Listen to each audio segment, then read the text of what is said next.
లబ్ధిదారుల అభిప్రాయాలు సేకరించడం, ప్రగతి ప్రణాళిక కోసం గ్రామ స్థాయి అభివృద్ధి ప్రాధాన్యతలు గుర్తించడం, గ్రామంలోని సమస్యలను గుర్తించడం మరియు పరిష్కారాలపై చర్చించడం. అలాగే గ్రామాల్లో గుర్తించిన సమస్యలను రిజిస్టర్ నందు నమోదు కూడా చేయడం జరిగింది.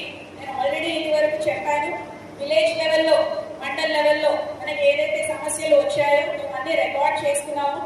దాదాపు మనకు 1158 సమస్యలు మన దృష్టికి వచ్చాయి.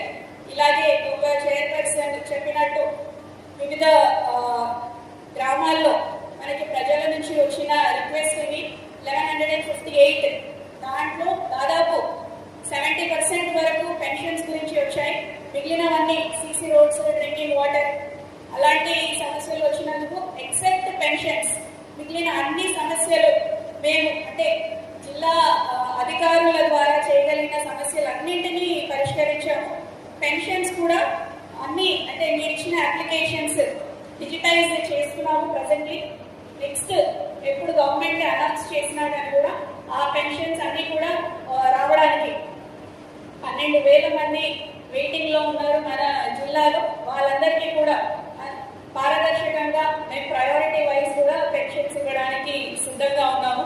తెలంగాణ ప్రభుత్వం ప్రజలకు చేరువగా పాలన అందించడానికి క్షేత్రస్థాయిలో జవాబుదారీతనం, పారదర్శకతతో కూడిన మెరుగైన పాలనను ప్రజా అభిప్రాయానికి, అణగారిన వర్గాల ఆకాంక్షలకు అనుగుణంగా ప్రజలకు సామాజిక న్యాయం, ఆర్థిక సాధికారత లక్ష్యంగా చాలా పథకాలు అమలు చేస్తుంది. అలాగే మన జిల్లాలో మీరు చూసుకుంటే ముఖ్యంగా ఒక అభిప్రాయం అయితే ఉంటుంది,